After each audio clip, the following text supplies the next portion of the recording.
Hello everyone. So housing finance space से दो companies पे आज हम डिस्कशन करेंगे, Bajaj housing finance and Aavas financiers. दोनों के फोर्थ क्वार्टर के रिजल्ट आ गए तो इनके नंबर्स डिस्कस करेंगे एंड कॉन कॉल में इनकी मैनेजमेंट का क्या कमेंट्री रहा है, कैसा आउटलुक लगता है दोनों बिजनेसेस का, इस पे डिस्कशन करेंगे। सो बजाज हाउसिंग से स्टार्ट करते हैं। बजाज हाउसिंग फाइनेंस को अगर आप देखोगे तो काफी डाइवर्सिफाइड हाउसिंग फाइनेंस कंपनी है। मतलब ये कंपनी होम लोन भी देती है, लोन अगेंस्ट प्रॉपर्टी भी इनके पास एक प्रोडक्ट है, देन लीज रेंटल डिस्काउंटिंग भी है जो बहुत कम कंपनीज को आप देखोगे। अब लीज रेंटल डिस्काउंटिंग क्या होता है? सो ये mainly HNI, ultra HNI customers करते हैं। इसमें फॉर एग्जांपल किसी एचएनआई के पास में एक कमर्शियल प्रॉपर्टी है एंड किसी कंपनी को उन्होंने वो रेंट पे दिया हुआ है, रेंटल इनकम आता है उनको। अब ये जो रेंटल इनकम है इसके बेसिस पे वो लोन अवेल करवा सकते हैं। सो बजाज हाउसिंग जैसी कंपनी क्या करती है, उस प्रॉपर्टी का ऑफकोर्स एक पूरा बैकग्राउंड वेरिफिकेशन करते हैं।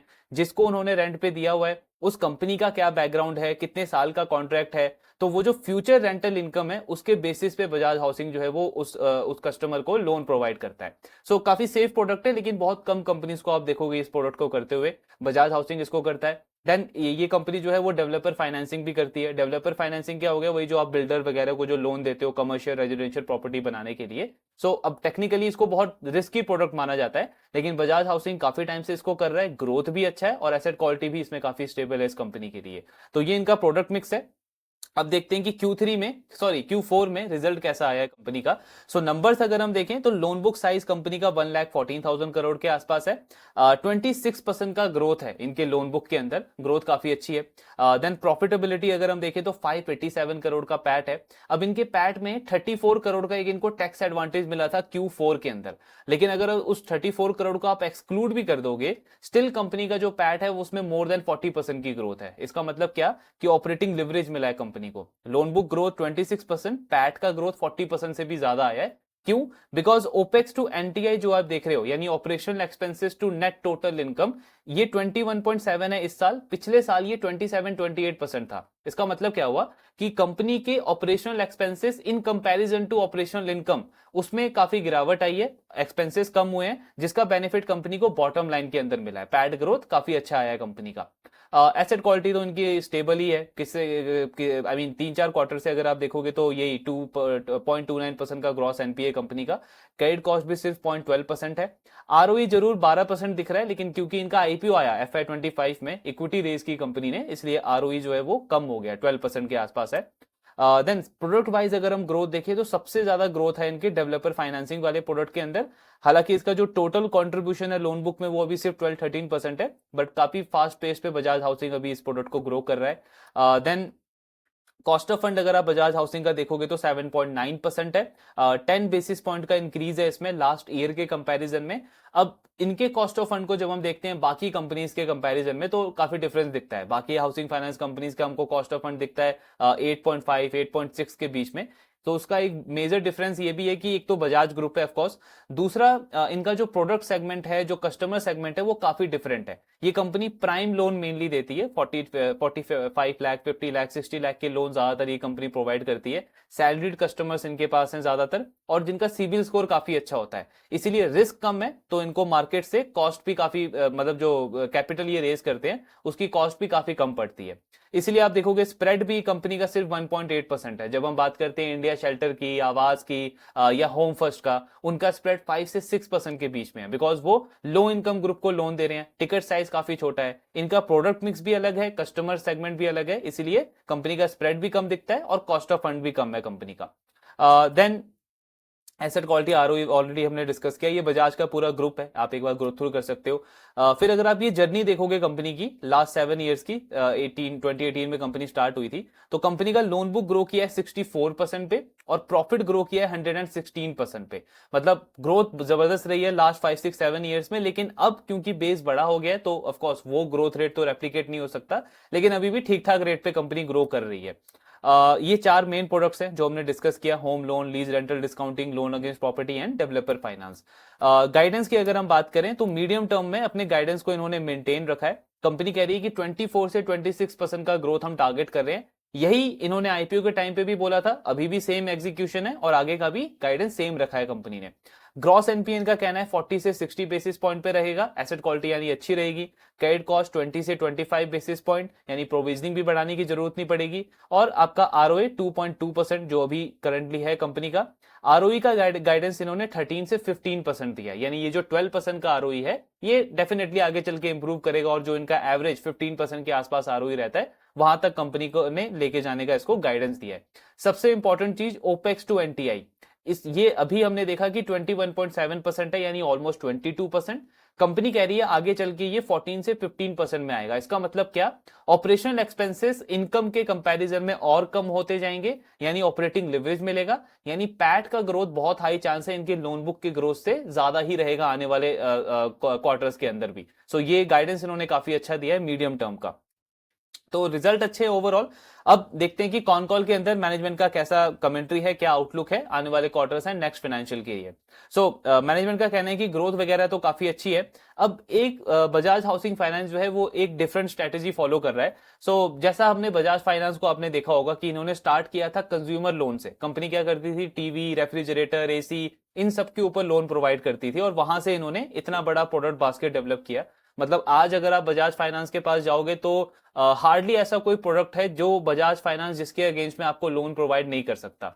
इनफैक्ट कई सारे ऐसे प्रोडक्ट्स हैं जो बैंक, कोई भी जो इंडिया का बड़ा बैंक है वो प्रोडक्ट पे लोन प्रोवाइड नहीं करते जो बजाज फाइनेंस करता है, एंड रेट भी बैंक से वो सस्ते रेट पे लोन प्रोवाइड करते हैं। सो इस तरीके का कॉम्पिटेटिव एडवांटेज इन्होंने बिल्ड किया है। ऑलमोस्ट सेम स्ट्रेटेजी वो इस हाउसिंग फाइनेंस इंडस्ट्री के अंदर भी बिल्ड करना चाह रहे हैं जो उन्होंने एनबीएफसी के अंदर किया।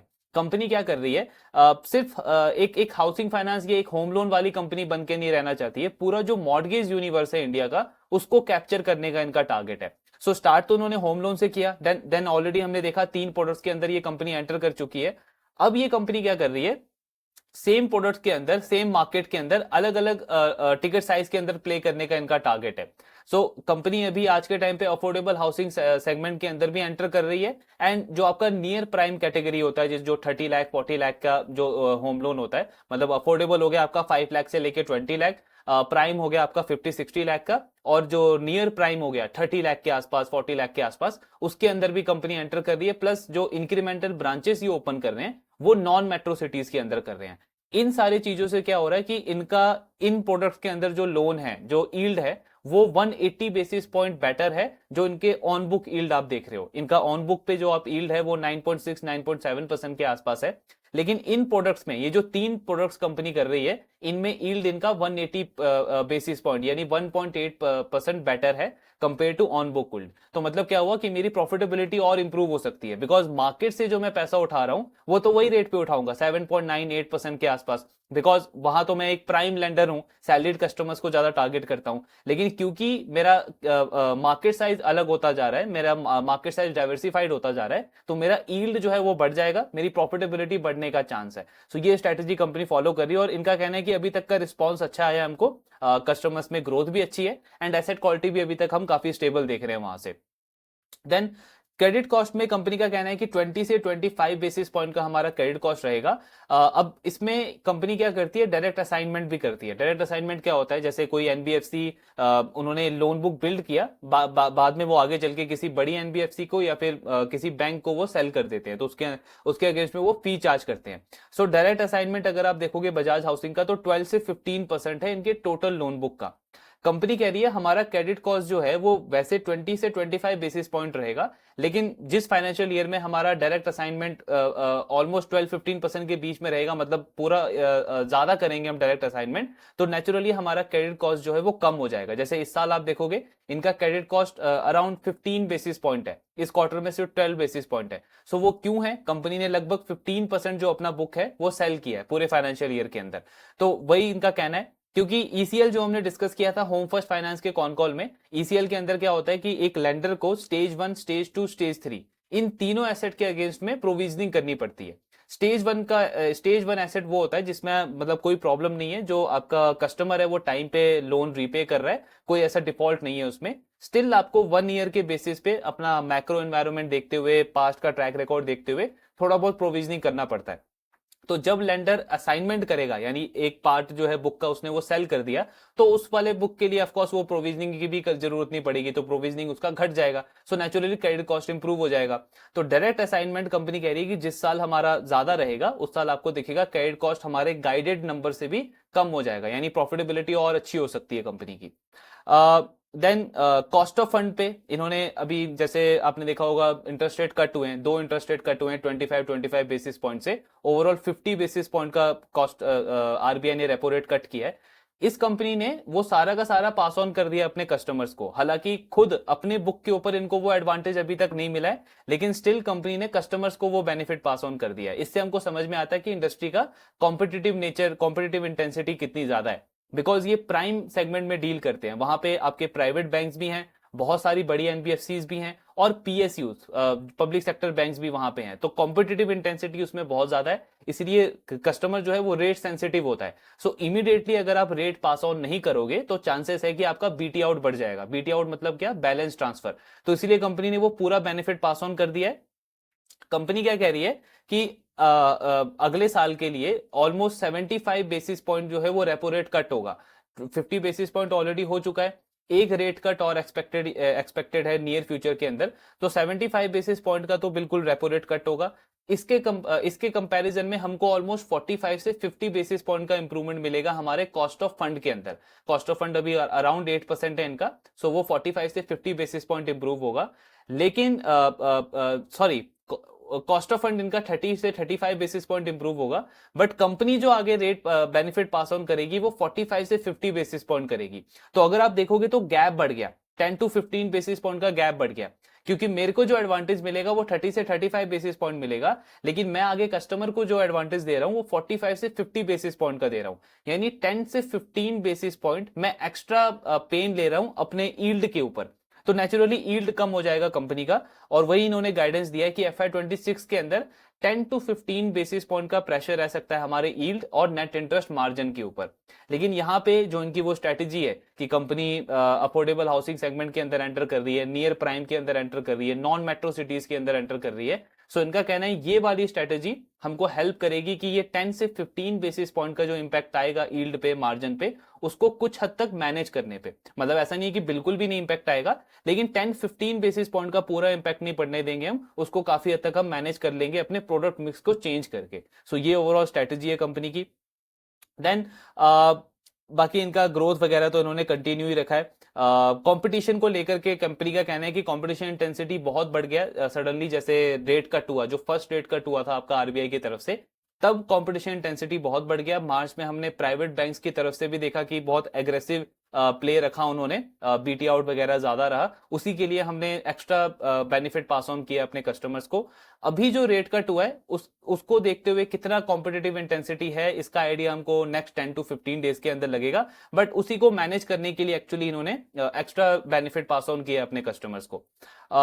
देन एक और चीज अगर आप देखोगे, इनका जो डेवलपर फाइनेंसिंग वाला प्रोडक्ट है इसको काफी अच्छे से इन्होंने एक्चुअली एक्सप्लेन किया है, जो अभी हमने डिस्कस किया कि इसको काफी रिस्की माना जाता है इस प्रोडक्ट को, बिकॉज पास्ट में अगर आप देखोगे तो बहुत सारे जो पीएसयू बैंक्स हैं, पब्लिक सेक्टर बैंक्स हैं, उनका बहुत बड़ा एनपीए, काफी सारे स्कैम फ्रॉड जो है वो इसी प्रोडक्ट से निकला है, डेवलपर फाइनेंसिंग वाले प्रोडक्ट से। क्योंकि इसके अंदर होता क्या है, एक मोरेटोरियम का बेनिफिट मिलता है बिल्डर को। मोरेटोरियम क्या हुआ, जैसे उसने किसी प्रोजेक्ट के लिए लोन लिया है, अब उस प्रोजेक्ट को बनने में और फिर जब उसके फ्लैट वगैरह सेल होंगे उसमें टाइम लगता है, तो वहां पे 12 मंथ से लेकर के 3 मंथ से लेकर के 36 मंथ तक का एक मोरेटोरियम मिलता है उस बिल्डर को, डिपेंडिंग अपॉन की प्रोजेक्ट कितना बड़ा है। ये मोरेटोरियम पीरियड में उसको मैंडेटरी नहीं है कि वो लोन का रीपेमेंट करे, क्योंकि अभी उसके पास कैश फ्लो आना स्टार्ट नहीं हुआ है, तो वो 3 महीने से 36 मंथ तक, यानी 3 साल तक का वो पूरा वो मोरेटोरियम यूज कर सकता है, और जब उसको कैश फ्लो आना स्टार्ट होगा तब वो लोन का रीपेमेंट स्टार्ट करेगा। लेकिन बजाज हाउसिंग क्या क्या करती है, इनकी मैनेजमेंट का कहना है कि लास्ट 3-4 साल में एक भी ऐसा लोन नहीं है हमारा डेवलपर फाइनेंसिंग वाले प्रोडक्ट के अंदर जिसमें हमारा जो रीपेमेंट है वो इतना लेट आना स्टार्ट हो। हमारे प्रोडक्ट में इमीडिएटली रीपेमेंट आना स्टार्ट हो जाता है। अब मे बी ये स्ट्रेटेजिकली ऐसे सिलेक्टिव प्रोजेक्ट्स के अंदर ही लोन देते हैं जिसमें कैश फ्लो बहुत इमीडिएटली आना स्टार्ट हो, उसकी सेल्स का प्रोजेक्शन काफी अच्छा हो, सो थोड़ा सा वहां पे स्मार्ट प्ले करती है। लेकिन कंपनी कहती है कि हमारे जितने भी ये बिल्डर्स हैं जो डेवलपर फाइनेंसिंग वाला प्रोडक्ट है उसमें इमीडिएटली हमारा जो है वो लोन का रीपेमेंट आना स्टार्ट हो जाता है। क्योंकि जितना लेट अगर लेंडर के पास लोन आएगा, लोन का रीपेमेंट आएगा, उतना ज्यादा रिस्क बढ़ जाएगा। बिकॉज कल को चल के 2-3 साल में अगर मैक्रो एनवायरनमेंट चेंज हो गया, किसी भी सेक्टर में हम देखते हैं कि डिमांड एकदम से चला गया, तो वहां पे उस लेंडर के ऊपर रिस्क बढ़ जाता है। सो कंपनी कह रही है कि ये जो 36 मंथ्स वाला जो मॉरेटोरियम है, ये मेनली पब्लिक सेक्टर बैंक जो होते हैं वो प्रोवाइड करते हैं अपने कस्टमर्स को। हमारे केस में जो हमारा कस्टमर है वो इमीडिएटली हमको रीपे करना स्टार्ट करता है, इसलिए आप देखते हो कि हम इसमें एग्रेसिवली ग्रो भी करते जा रहे हैं और एसेट क्वालिटी का भी कोई प्रॉब्लम नहीं है। प्लस एक और जो टिपिकल बजाज फाइनेंस वाली स्ट्रेटेजी होती है क्रॉस सेल अपसेल की, वो भी ये इसके अंदर फॉलो करते हैं। इनका 15 से 20% जो होम लोन का कस्टमर है वो कंपनी इस डेवलपर फाइनेंसिंग वाले चैनल से एक्वायर करती है। बिकॉज जैसे किसी को इन्होंने एक प्रोजेक्ट के लिए लोन दिया, कल को चल के जब उसका फ्लैट बन गया और फ्लैट की बिक्री होनी स्टार्ट हुई, सेल्स होना स्टार्ट हुआ, तो उस कस्टमर को होम लोन भी बजाज हाउसिंग ही प्रोवाइड करता है। तो एक तरीके से एक प्रोजेक्ट के अंदर आपने फंडिंग भी कर दी, प्लस उसके फ्लैट जो सेल हो रहे हैं उसका भी आपको एक्सेस मिल गया, वहां पे भी आपको नया बिजनेस सोर्स हो गया। सो ये सारी स्ट्रेटेजी कंपनी फॉलो कर रही है। बाकी अगर हम देखें तो वही ओपेक्स टू एनटीआई का गाइडेंस है कंपनी का कि कम होता रहेगा नेक्स्ट 2-3 ईयर्स के अंदर। ग्रोथ वगैरह इन्होंने मेंटेन रखा है, सो अच्छा गाइडेंस है। एसेट क्वालिटी को लेकर के मैनेजमेंट कॉन्फिडेंट है, ग्रोथ का गाइडेंस मेंटेन रखा हुआ है। एंड कंपनी का कहना है कि यील्ड पे प्रेशर जरूर आएगा 10 to 15 बेसिस पॉइंट का, लेकिन उसका बहुत बड़ा पार्ट जो है वो हम मैनेज करने की कोशिश करेंगे प्रोडक्ट मिक्स चेंज करके। जो हमारे अफोर्डेबल सेगमेंट के अंदर हम एंटर कर रहे हैं उसके थ्रू हम उसको मैनेज करने का ट्राई करेंगे। अपॉर्चुनिटी वाइज अगर हम देखें तो बजाज हाउसिंग बिजनेस अच्छा है, बट अगर आप प्राइस टू बुक देखोगे तो 5.2 का प्राइस टू बुक है। एंड वी नो बाकी काफी सारे प्लेयर्स हैं जो इससे बेटर रेट पे ग्रो कर रहे हैं, और काफी लो प्राइस टू बुक है उनका बजाज हाउसिंग के कंपैरिजन में। ये सेम चीज हमने इस कंपनी का डिस्कस किया था जब इसका आईपीओ आया था, एंड आईपीओ के बाद जो रिजल्ट आया था। बिजनेस अगर आप देखोगे तो ट्रैक रिकॉर्ड वगैरह सारी चीजें अच्छी है, लेकिन डील वाइज अगर हम देखें, अपॉर्चुनिटी वाइज अगर हम देखें तो वैसा लुक्रेटिव लगता नहीं है। सो सेकंड कंपनी पे फोकस करते हैं, आवास फाइनेंशियल। आवास फाइनेंशियल का भी हमने लास्ट क्वार्टर में आई थिंक एक काफी अच्छा केस स्टडी डिस्कस किया था, जहां पे हमने देखा था कि कंपनी पहले ऑलमोस्ट 40-45% पे ग्रो करती थी। एंड उस टाइम पे अगर आप इसका प्राइस टू बुक देखोगे तो 8 का, 9 का, 10 का प्राइस टू बुक मिलता था इसको मार्केट से। एक हाउसिंग फाइनेंस कंपनी को 8 से 9 का प्राइस टू बुक मिलता था, बिकॉज इनका ग्रोथ रेट बहुत हाई था, 40-45% का ग्रोथ रेट था, पैड ग्रोथ उससे भी ज्यादा था। देन सडनली आप देखोगे ईयर आफ्टर ईयर कंपनी का जो ग्रोथ रेट है वो कम होता गया, ऑलमोस्ट 50% कंपनी का ग्रोथ रेट कम हो चुका है। एंड उसी के अकॉर्डिंग इसका वैल्यूएशन भी कम हुआ, जो प्राइस टू बुक 8-9 का था, अब हमने देखा पिछले कुछ टाइम में 3 का प्राइस टू बुक आ गया था इस बिजनेस का। सो आवास फाइनेंशियल जो है वो pure affordable housing finance company है। इनका देखते हैं कि Q4 का रिजल्ट कैसा आया है ओवरऑल। सो आवास के नंबर्स अगर आप देखोगे तो लोन बुक में 18% की ग्रोथ है, 20,000 करोड़ का लोन बुक कंपनी ने क्रॉस कर दिया है FY25 के अंदर, एक बड़ी अचीवमेंट है इनके लिए। डिसबर्समेंट का ग्रोथ 10% के आसपास है, हालांकि गाइडेंस इनका थोड़ा सा ज्यादा था डिसबर्समेंट का, लेकिन ग्रोथ काफी स्लो दिख रहा है डिसबर्समेंट के अंदर। देन ग्रॉस एनपी आपको वाई वाई जरूर दिखेगा कि 14 बेसिस पॉइंट से इंक्रीज हुआ है, बट एक्चुअली अगर आप सिक्वेंशियली देखोगे तो जीएनपीए में इनका 6 बेसिस पॉइंट का इंप्रूवमेंट है। वाई वाई सही पिक्चर नहीं है, बिकॉज पूरे इंडस्ट्री में अगर आप देखोगे लेंडिंग इंडस्ट्री में तो कोई भी ऐसा लेंडर दिखेगा नहीं जिसका वाई वाई ग्रॉस एनपीए नहीं बढ़ा हो, क्योंकि लास्ट ईयर आपका जो Q1 था, अप्रैल से जून वाला क्वार्टर, उसमें सबके एनपीए बढ़ने शुरू हुए थे, हीट वेव और जो आपका इलेक्शन का टाइम था उसकी वजह से। एंड उसके बाद अभी तक ये इंडस्ट्री में पेन चल ही रहा है, लेकिन आवास ने पूरे एसेट क्वालिटी को काफी अच्छे से मेंटेन करके रखा है। एक्चुअली में इनका ग्रोथ रेट जरूर कम हुआ, लेकिन एसेट क्वालिटी में कभी कोई प्रॉब्लम आया भी नहीं है, तो एसेट क्वालिटी इंप्रूव हुई है इनकी सीक्वेंशियली। देन प्रॉफिट अगर हम देखें तो उसमें 17% का ग्रोथ है वाई लेवल पे। प्रोडक्ट मिक्स अगर हम देखें तो कंपनी का होम लोन 68% है, लोन अगेंस्ट प्रॉपर्टी 13% है, और कंपनी एमएसएमईज को भी लोन देती है। इसका प्रोडक्ट मिक्स थोड़ा सा इंक्रीज हुआ है लास्ट ईयर से, 17% से 19% के आसपास।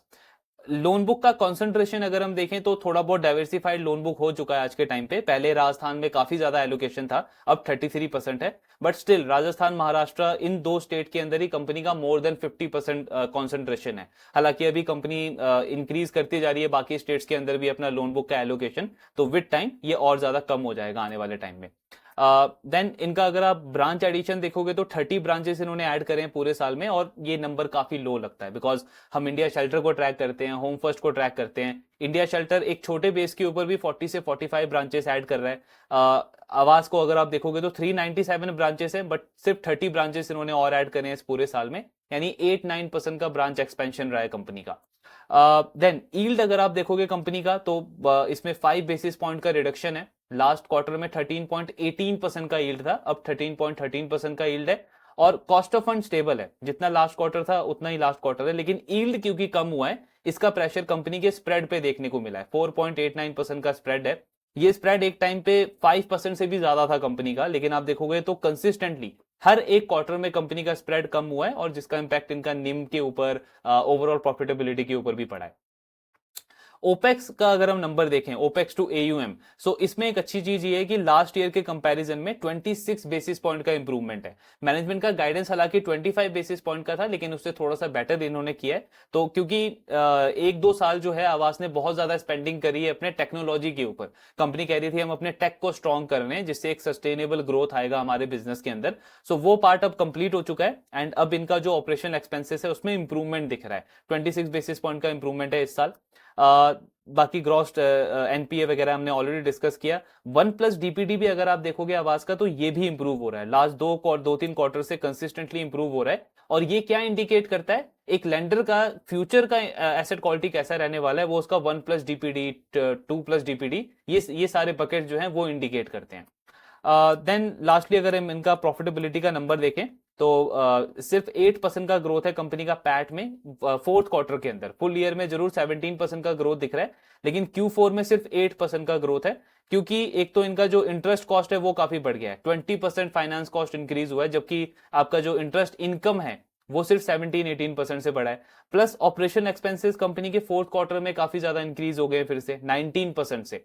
पूरे साल में तो कम हुआ है, सिर्फ 8-9% हुआ है, लेकिन Q4 में ओपेक्स इनका काफी ज्यादा था, जिसका इंपैक्ट इनके पैट पे दिखा है। सिर्फ 8% का पैट ग्रोथ दिखा है Q4 में, फुल ईयर बेसिस पे 17% का पैट ग्रोथ है। सो ये पूरा रिजल्ट था आवास का। नंबर्स अगर हम देखें तो ठीक ठाक नंबर्स है, मतलब लोन बुक का ग्रोथ 18% है, गाइडेंस वैसे इनका 20-22% का रहता है। पिछले कुछ क्वार्टर में 22% पे ग्रो कर भी रही थी कंपनी। सो लोन बुक का ग्रोथ रेट घटा है। दूसरा, प्रॉफिटेबिलिटी में जो इंप्रूवमेंट एक्सपेक्टेड था वैसा आया नहीं है, क्योंकि एक तो इनका ओपेक्स जो है वो अभी भी काफी एलिवेटेड लेवल्स पे है, प्लस फाइनेंस कॉस्ट कंपनी का इंक्रीज हुआ है। दोनों चीजों की वजह से प्रेशर आया कंपनी के प्रॉफिटेबिलिटी के ऊपर। फुल ईयर में सिर्फ 17% का ग्रोथ है, Q4 में हार्डली 8% का ग्रोथ देखने को मिला है। सो कॉन कॉल देखते हैं अब आवास का कि इनकी मैनेजमेंट क्या कह रही है एंड कैसा इनका गाइडेंस है आने वाले क्वार्टर्स को लेकर के। सो कंपनी ने ब्रांच एडिशन किया, 30 न्यू ब्रांचेस ऐड करे हैं। और ऑपरेशनल एक्सपेंसेस क्यों Q4 के अंदर इतने ज्यादा बढ़ गए हैं, बिकॉज इन्होंने 25 ब्रांचेस जो हैं वो ऑपरेशनल किए हैं फोर्थ क्वार्टर के अंदर। यानी पूरे साल में जो 30 ब्रांचेस मैंने ओपन करे हैं, न्यूली ओपन किए हैं, उसका जो ऑपरेशनलाइजेशन है वो 25 ब्रांचेस का Q4 में हुआ है। तो वहां पे हायरिंग करना पड़ता है और जो अदर एक्सपेंसेस होते हैं वो आपके शूट अप कर जाते हैं। इसीलिए मेनली कंपनी का फोर्थ क्वार्टर में ऑपरेटिंग एक्सपेंसेस इतना ज्यादा इंक्रीज हो गया। हालांकि फुल ईयर में फिर भी ठीक है, 8-9% से ही ओपेक्स इंक्रीज हुआ है कंपनी का। अब मैनेजमेंट कह रहा है कि नेक्स्ट ईयर के लिए हमारा जो ब्रांच एडिशन है वो फर्स्ट हाफ में ही होगा। जैसे इस साल हमने देखा कि सेकंड हाफ में ज्यादा प्रेशर था इनके ओपेक्स के अंदर। कंपनी कह रहा है कि नेक्स्ट ईयर में FY26 में Q1 और Q2 इन दोनों क्वार्टर्स में हम ज्यादा ब्रांच एडिशन करेंगे। देन टेक अपग्रेड जो इनका था प्रोसेस जो हमने डिस्कस किया, कंपनी कह रही है वो कंप्लीट हो चुका है। फ्यूचर ग्रोथ के लिए हमने एक फाउंडेशन बिल्ड कर दिया है, और अब हमारा फोकस रहेगा ग्रोथ एक्सेलरेशन के ऊपर। सो उसी को देखते हुए मैनेजमेंट ने फ्यूचर लोन बुक ग्रोथ का गाइडेंस भी दिया है। इनका कहना है कि 20,000 करोड़ का लोन बुक हमारा क्रॉस कर चुका है, एंड हमारा एस्पिरेशन है कि नेक्स्ट 5 ईयर्स के अंदर हम हमारे लोन बुक को 50,000 करोड़ तक लेके जाएंगे। सो 20,000 करोड़ से 50,000 करोड़, मतलब अगर आप कैगर देखोगे तो 20% का ग्रोथ कैगर कंपनी टारगेट कर रहा है। ये बिजनेस वही जो हमने डिस्कस किया कि 40-35% के रेंज में ग्रो करता था, लेकिन धीरे धीरे ग्रोथ रेट कम होकर के 20% पे आया, 25% पे आया। उस टाइम पे मैनेजमेंट का कहना था कि क्योंकि टेक पे इन्वेस्ट कर रहे हैं इसलिए इतना ज्यादा ग्रोथ एग्रेसिवली हम नहीं कर रहे हैं, प्रॉफिटेबिलिटी भी थोड़ा सा प्रेशर में है। तो एक्सपेक्टेशन तो यही था कि जब ये चीज कंप्लीट हो जाएगी तो कंपनी वापस से एग्रेसिव ग्रोथ पकड़ेगी, लेकिन ग्रोथ गाइडेंस ठीक जरूर है, बट स्टिल जैसा पहले कंपनी ग्रो करती थी उसके आसपास भी नहीं है। 20% का ग्रोथ गाइडेंस है कंपनी का नेक्स्ट 5 ईयर्स के लिए। देन कंपनी का कहना है कि ओवरऑल अगर हम देखें तो अफोर्डेबल हाउसिंग और MSME यही दो मेन कोर प्रोडक्ट्स रहने वाले हैं हमारे नेक्स्ट 5 ईयर्स के अंदर ही। मतलब इन्हीं दोनों मेन प्रोडक्ट्स पे फोकस रहेगा। लेकिन अभी एक चीज अगर आप देखोगे तो कंपनी का जो हमने डिस्कस किया कि ग्रोथ रेट है वो थोड़ा सा घटा है फोर्थ क्वार्टर में, 18% का लोन बुक ग्रोथ आया है, प्लस डिसबर्समेंट भी सिर्फ 10% से ग्रो किया है कंपनी का। सो इसके पीछे का रीजन क्या है, मैनेजमेंट कह रहा है कि करंट इन्वायरमेंट को देखते हुए हम थोड़ा सा कॉशियसली ऑप्टिमिस्टिक हैं। मतलब ऑप्टिमिज्म तो है ग्रोथ को लेकर के, लेकिन जो मैक्रो चैलेंजेस अभी चल रहे हैं, स्पेशली जैसे अनसिक्योर स्पेस के अंदर हमने देखा कि कई सारे लेंडर्स का जो कस्टमर्स का जो ओवर लेवरेजिंग हुआ है और डिफॉल्ट रेट बढ़ा है लेंडर्स का, सो उसको देखते हुए एंड जो टैरिफ सिनेरियो बन रहा है उसको एमएसएमई में हमने थोड़ा सा कॉशियस अप्रोच फॉलो किया है, स्पेशली वो एमएसएमई जो एक्सपोर्ट ओरिएंटेड है। सो वहां पे हमने थोड़ा सा कॉशियस अप्रोच फॉलो किया है एंड फिल्टर्स अपने बढ़ाए हैं, क्रेडिट अंडर राइटिंग को थोड़ा सा स्ट्रॉन्ग किया है। इसीलिए इनका लॉग इन टू सैंक्शन एक रेशियो होता है। इसका मतलब क्या हुआ कि कितनी इंक्वायरीज आई मेरे पास कस्टमर्स की और कितने लोन मैंने सैंक्शन किए। तो लास्ट क्वार्टर में ये 42% था, इस क्वार्टर में 38% हो गया है। मतलब कम लोगों को आपने लोन अवेल कराया इस क्वार्टर के अंदर। तो कंपनी कह रही है ये एक डेलिबरेटली स्ट्रेटेजी थी हमारी, थोड़ा सा कॉशियस अप्रोच फॉलो किया है। ओवरऑल ग्रोथ को लेकर के ऑप्टिमिस्टिक है, लेकिन थोड़े से क्रेडिट अंडर राइटिंग को इन्होंने स्ट्रॉन्ग किया है मैक्रो एनवायरनमेंट को देखते हुए। देन इनका स्प्रेड का क्या स्ट्रेटेजी है? सो कंपनी कह रही है, मतलब इनका अगर आप देखोगे ओवरऑल तो 70% जो बुक है इनका लोन बुक वो फ्लोटिंग रेट के ऊपर है। तो उसका मतलब क्या हुआ कि जब भी रेट कट होगा तो इस कंपनी को वो बेनिफिट जो है वो पास ऑन करना पड़ेगा। मैनेजमेंट कह रहा है कि हालांकि आप अगर हमारा बोरोइंग बुक देखोगे तो सिर्फ 56% जो है वो रेपो लिंक है, लेकिन ओवरऑल जो हम रेट पास ऑन करेंगे वो पीएलआर के बेसिस पे करेंगे। पीएलआर क्या हुआ? Prime landing rate. जैसे बैंक्स का एमसीएलआर होता है, ये कंपनीज जो होती है वो पीएलआर के बेसिस पे आगे बेनिफिट पास ऑन करती है। पीएलआर में आपका कॉस्ट ऑफ बोरोइंग सबसे मेन रोल प्ले करता है, यानी जब तक इन लेंडर्स को खुद कॉस्ट ऑफ बोरोइंग में इंप्रूवमेंट विटनेस नहीं होगा, खुद ये एक्सपीरियंस नहीं करेंगे इंप्रूवमेंट कॉस्ट ऑफ बोरोइंग के अंदर, तब तक ये रेट पास ऑन नहीं करेंगे कस्टमर्स को। तो कंपनी कह रही है कि इसमें हम कोई नेगेटिव इंपैक्ट नहीं देख रहे अपने लोन बुक के अंदर, अपने यील्ड के अंदर। मतलब एक तो ये क्या कर रहे हैं, जो फ्रेश लोन ये डिसबर्स कर रहे हैं मार्केट में, उसमें यील्ड थोड़ा सा ज्यादा है। जैसे इनका टिकट साइज इन्होंने थोड़ा सा चेंज किया है। पहले कंपनी 13-15 लाख का लोन ज्यादा देती थी, अब कंपनी 10 लाख, बिलो 10 लाख के अंदर के जो लोन्स हैं, टिकट साइजेस है, उनमें ज्यादा लोन दे रही है। तो उनमें यील्ड बेटर होता है, वहां पे बेटर यील्ड मिलेगा। दूसरा, जब इनको रेट पास ऑन करना होगा कस्टमर्स को तो वो कंपनी पीएलआर के बेसिस पे करेगी। मतलब जब इनको खुद बेनिफिट मिलेगा कॉस्ट ऑफ बोरोइंग के अंदर, वही चीज कंपनी आगे कस्टमर्स को पास ऑन करेगी। तो इनका कहना है जो यील्ड है हमारा, जो स्प्रेड है हमारा, उस पर हम कोई नेगेटिव इंपैक्ट नहीं एक्सपेक्ट कर रहे हैं नियर फ्यूचर में। यील्ड को इंप्रूव होने में जरूर टाइम लगेगा, 2 से 3 क्वार्टर का टाइम लगेगा, बिकॉज आप जो भी फ्रेश लोन दे रहे हो मार्केट में वो डिसबर्समेंट है, वो एयूएम के अंदर रिफ्लेक्ट होने में थोड़ा सा टाइम लगता है। तो कंपनी कह रही है 2 से 3 क्वार्टर का टाइम लगेगा। लेकिन जैसा हमने लास्ट इंटरेस्ट रेट साइकिल जो हुआ था आपका 2019 में, जहां पे इंटरेस्ट रेट कट हुए थे, उस साइकिल में भी हमने हमारे स्प्रेड को प्रोटेक्ट करके रखा था। हमारा मानना है इस साइकिल में भी हम हमारे स्प्रेड को प्रोटेक्ट करके रखेंगे, उस पर कोई नेगेटिव इंपैक्ट नहीं पड़ेगा। देन इन्होंने थोड़ा सा अंडरराइटिंग को स्ट्रॉन्ग किया है, बट स्टिल 20% का ग्रोथ गाइडेंस दिया है। तो मैनेजमेंट कह रहा है कि अंडरराइटिंग स्ट्रॉन्ग जरूर किया है हमने, स्पेशली जो वेस्टर्न रीजन है आपका, जो महाराष्ट्र वगैरह जो रीजन है, वहां पे हमने थोड़े बहुत ज्यादा ओवर लेवरेजिंग देखी। सो उन कस्टमर्स को हमने थोड़ा सा अवॉइड किया है। लेकिन आने वाले मंथ्स में हम न्यू ज्योग्राफीज में फोकस करेंगे। सो इनका एक स्ट्रेटेजी रहता है एक्सपेंशन का। हर 3 साल के अंदर कंपनी एक नए स्टेट के अंदर एंटर करती है और फिर वहां पे पेनिट्रेट करती है डीपली लेवल पे। अब कंपनी इस साल तमिलनाडु के अंदर एंटर कर रही है। पिछले साल इन्होंने एक ब्रांच ओपन किया था। कंपनी कह रही है कि तमिलनाडु, कर्नाटका, सो नॉर्थ को हम ग्रो कर चुके हैं, राजस्थान, दिल्ली में इनका एक्सपेंशन है, महाराष्ट्र में भी है। कंपनी कह रही है कि अब हम साउथ में फोकस करेंगे। So new states, new geographies के अंदर फोकस रहेगा। इस वजह से हम कॉन्फिडेंट है कि ग्रोथ 20% के आसपास हम मेंटेन रखेंगे अपना आने वाले 4-5 साल के अंदर। बाकी ओवरऑल अगर आप देखोगे तो गाइडेंस सेम ही रखा है इन्होंने। कंपटीशन इंटेंसिटी को लेकर के मैनेजमेंट का कहना है कि जो हमारा मार्केट है वो काफी डिफरेंट है। हम मेनली जो लोन देते हैं वो न्यू टू क्रेडिट और न्यू टू मॉर्गेज कस्टमर्स को देते हैं, अनलाइक जो आपके बड़े बड़े एनबीएफसीज और बैंक्स जिनको लोन देते हैं, उनका कस्टमर सेगमेंट बिल्कुल डिफरेंट है। प्लस दूसरा चीज एक और होता है कि हमारे जो कस्टमर्स हैं वो रेट सेंसिटिव इतने ज्यादा नहीं है, बिकॉज उनका जो मंथली ईएमआई है वो 11,000-12,000 के बीच में होता है। सो इवन दो अगर हम उनको रेट कट का बेनिफिट पास ऑन नहीं भी करते हैं तो भी उनके ईएमआई में बहुत बड़ा डिफरेंस नहीं होता है। जैसे आप देखोगे जो प्राइम कस्टमर है जिसके ईएमआई में बहुत बड़ा डिफरेंस दिखेगा, इसीलिए बजाज हाउसिंग वहां पे काफी एग्रेसिवली बेनिफिट पास ऑन करता है। खुद बेनिफिट नहीं मिला लेकिन फिर भी कस्टमर को बेनिफिट पास ऑन कर रहा है कि वो बीटी आउट रेट ना हो जाए। यहाँ पे आवाज कह रहा है कि हमारे केस में इस तरीके का इंटेंसिटी नहीं है, कॉम्पिटिटिव इंटेंसिटी नहीं है। जो बड़े प्लेयर्स हैं अभी भी उनका सेगमेंट अलग है, कस्टमर सेगमेंट अलग है, हमारा कस्टमर सेगमेंट अलग है। तो यहाँ पे हमारा मतलब हमको नहीं लगता कि बीटी आउटरेट हमारा इंक्रीज होगा आगे चल के, इसको हम अच्छे से मेंटेन कर लेंगे। सो ये पूरा कॉनकॉल वाला मेन पार्ट था आवाज फाइनेंशियल का। रिजल्ट ठीक ठाक है कंपनी के। गाइडेंस आप देखोगे तो इन्होंने 20% का दिया है लोन बुक ग्रोथ का अगले 5 साल का। यील्ड में थोड़ा सा प्रेशर रह सकता है नियर फ्यूचर में, लेकिन 2-3 क्वार्टर के बाद वो इंप्रूव हो जाएगा, बिकॉज ये जो इंक्रीमेंटल डिसबर्समेंट कर रहे हैं वो थोड़े से हाई यील्ड के ऊपर कर रहे हैं। और बाकी एसेट क्वालिटी का गाइडेंस इनका भी अच्छा है। 20 से 25 बेसिस पॉइंट का क्रेडिट कॉस्ट का गाइडेंस दिया है आवाज फाइनेंशियल ने भी। सो चीजें ठीक है। आगे को देखते हुए इन्होंने गाइडेंस वगैरह मेंटेन ही रखा है, लेकिन अपॉर्चुनिटी वाइज अगेन इसमें भी कोई इंटरेस्ट नहीं बनता।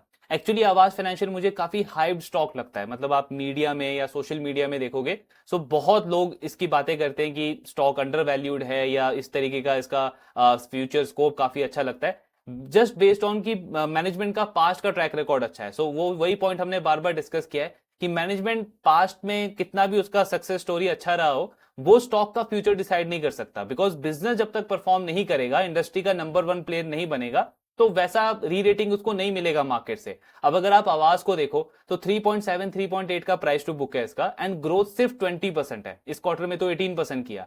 इवन बजाज हाउसिंग को देखो तो वो इससे बड़े बुक पे ऊपर 25-26% से ग्रो कर रहा है। यस, उसका प्राइस टू बुक जरूर 5 के आसपास है, लेकिन उसका ग्रोथ भी बहुत ज्यादा है, एंड एक डाइवर्सिफाइड लेंडर है वो, उसका प्रॉफिटेबिलिटी भी ज्यादा है, 40-50% पे उसका पैड ग्रो कर रहा है। सो मेरे लिए ज्यादा बेटर अपॉर्चुनिटी तो बजाज हाउसिंग में है कंपेयर टू आवाज फाइनेंशियल। आवाज फाइनेंशियल 3.7 3.8 का प्राइस टू बुक एंड 20% का लोन बुक का ग्रोथ।